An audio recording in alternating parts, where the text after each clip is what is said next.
बहुत समय पहले की बात है। एक गरीब इंसान अपनी गरीबी से बहुत परेशान हो गया था।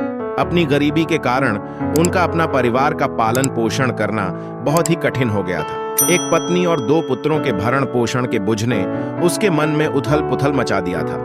किसी उथल पुथल के चलते उसने घर छोड़ करके भाग जाने का निर्णय ले लिया और एक रात समय देख करके चुपचाप अपने घर परिवार को छोड़ करके चला गया। वह रात में बिना किसी मंजिल को जाने एकांत चला जा रहा था। जब रात में एक नदी के किनारे में पहुंचा तो उसने देखा कि भगवान गौतम बुद्ध अपने शिष्यों के साथ में डेरा डाले हुए हैं। यह देख करके उसने निर्णय लिया वह सन्यासी हो जाएगा और वह भगवान बुद्ध का शिष्य बनकर उनके साथ ही विचरण करेगा।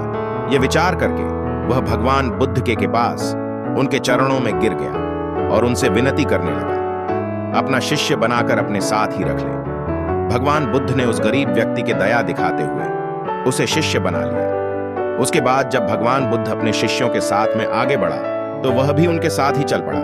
गर्मी का महीना था। भगवान बुद्ध और उनके शिष्य उनके पीछे पीछे चलता ही चला जा रहा था। जब वे सभी एक जंगल में पहुंचे तो सभी लोग पेड़ के नीचे विश्राम करने के लिए रुक गए। भगवान बुद्ध को गर्मी के कारण काफी जोर की प्यास लगी थी। उन्होंने उसने शिष्य से कहा, यहाँ पास में ही एक सरोवर है जहां से तुम जाकर वहां से पानी ले आओ। भगवान बुद्ध का आदेश पाकर के उसके शिष्य सरोवर में पानी लेने के लिए चला गया। जब वह सरोवर के पास में पहुंचा तो उसने देखा जंगली जानवर उस तालाब में ऊधम मचा रहे हैं और जब वह सरोवर के नजदीक में पहुंचा तब सभी जानवर उसके डर के मारे वहां से भाग गए। उस शिष्य तालाब के पास में आकर के देखा तो तालाब का सारा पानी जानवरों के कारण गंदा हो गया था। तालाब के कीचड़ और सड़े गले पत्ते पानी के ऊपर आ गए थे। वह इतना गंदा पानी देख करके वह वहां से बिना पानी लिए ही वापस आ गया और आकर के भगवान बुद्ध से बोला, हे भगवान, उसे सरोवर में तो बहुत ही ज्यादा गंदा पानी था। वह पानी इतना गंदा था कि उसे दिया भी नहीं जा सकता। शिष्य की बात को सुनकर के भगवान बुद्ध कुछ समय के लिए चुप रहा। उसके बाद में उसने फिर उसी सरोवर में जाकर के पानी लाने के लिए कहा। बुद्ध के दोबारा कहने के बाद वह शिष्य उसी सरोवर में दोबारा पानी लेने के लिए गया और वह जाते जाते रास्ते में यह सोचते हुए जा रहा था कि वह इतने गंदे पानी को पिएंगे कैसे।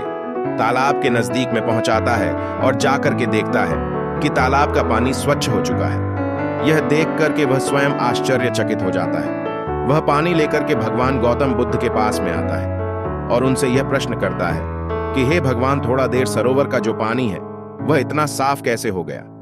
तब भगवान बुद्ध समझाते हुए कहते हैं, जब जानवर पानी में थे जिसके कारण से उसका कीचड़ बाहर आ चुका था, परंतु कुछ देर चुप रहने पर कीचड़ फिर वापस नीचे बैठ गया और फिर पानी फिर से स्वच्छ हो गया, निर्मल हो गया। इसी प्रकार से हमारी मन की भी स्थिति होती है। जीवन की भाग दौड़ और जीवन की कठिनाइयां हमारे जीवन में उथल पुथल मचा देते हैं और जिसके कारण से हम अपने निर्णय को गलत निर्णय ले लेते हैं।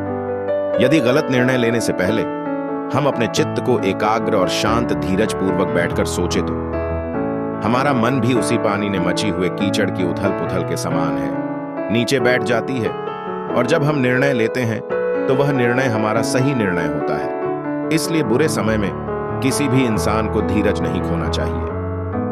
भगवान बुद्ध का यह प्रभावशाली वचन उसके समझ में आ जाता है और वह एक शांत जगह में बैठकर सोचने लगता है तो उसे यह आभास हो जाता है कि उसने घर छोड़ करके गलत निर्णय लिया था।